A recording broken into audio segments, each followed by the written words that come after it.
You see up there? The planets, the universes, the galaxies, the whole shooting match. He says, not one of them fails. And you know what? He has given each one of them a name. We can't even name 2 or 3 children. We got to go and buy a book. And say, look, or we name them after some celebrity. We can't even name our children, man. And God says, you see all those countless stars? Everyone has a name. I call them and they come. I said this, I used this verse earlier, but I'll repeat it. Isaiah 40:17, all nations before him are as nothing, and they are counted to him less than nothing and vanity. In Genesis 1:1, it told us that the heavens and the earth were created. And we know that God creates everything in absolute perfection. As I said, you can just look at any part of the creation and you'll see that.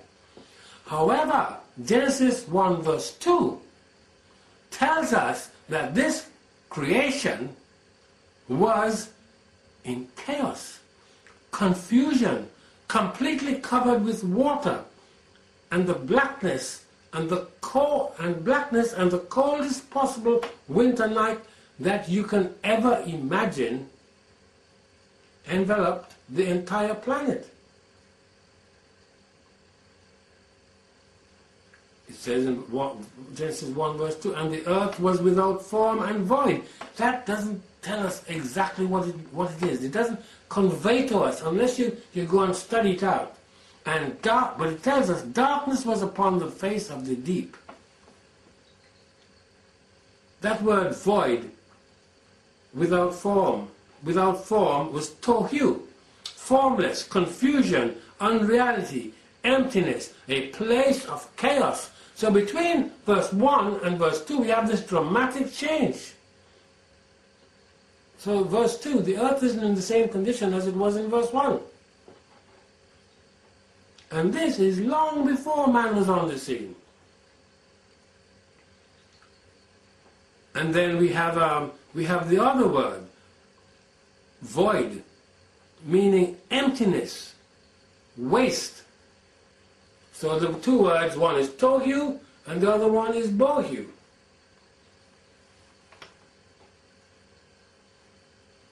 Now in Psalm 4 and verse 5 it says, talking about Christ, who laid the foundations of the earth that it should not be removed forever.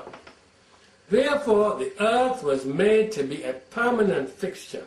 We will have a new heavens and a new earth, but you know, it will probably just be burnt up and reformed and reshaped, just like you have dough, as I was talking about making cakes, making bread. You make a bread and you decide, you know what, I'm going to plait it this week. But you know, you never plaited anything in your life. You know what you end up with? Some strange kind of a looking thing. I've had to plait my daughter's hair when she was young, okay? So I've had a little bit of experience, not a great deal, but a little bit of experience in plaiting. So I could try and plait a bread. But I tell you, because I could do that, doesn't mean that I'm happy with it. So I said, you know what? That was a waste of time. I'm going to make it all again. Take the dough, knead it a bit, and as I said, well, you know, you're going in the tin. But I didn't go and remake the dough, didn't I?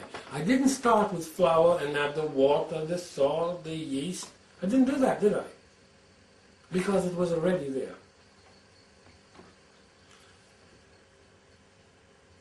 So, what I was showing you was the difference between Genesis 1 and verse 2. So Satan is now prompting man to destroy the creation yet again. And he's doing this out of unbridled jealousy. He couldn't take the fact of several things.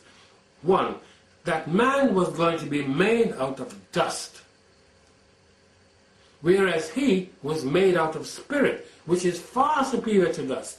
And this new creation, this man, was going to be elevated above him. This was just too much for him to take. It blew his mind. The second thing, that man would be able to reproduce himself, and his children could continue to do so. That got right up his nose, because he cannot reproduce. The bastard children formed by the relations between men and fallen angels, or women and fallen angels, have no human spirit. Therefore, when they are dead, that is it. And I don't think they can reproduce either.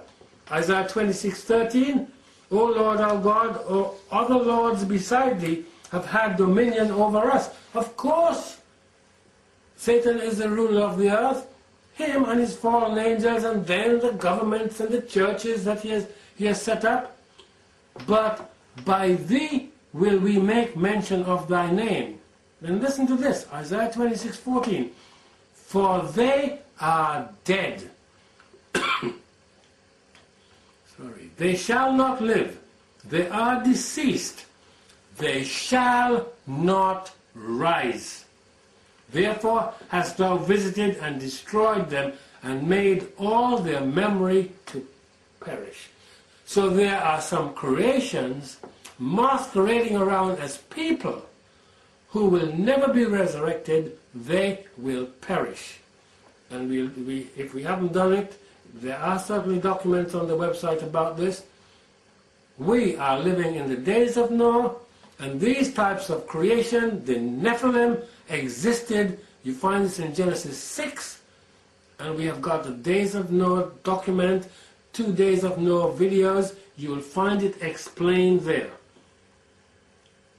The third thing that Satan couldn't take was that man would have an intimate, personal relationship with the eternal God, whilst he was destined for the lake of fire.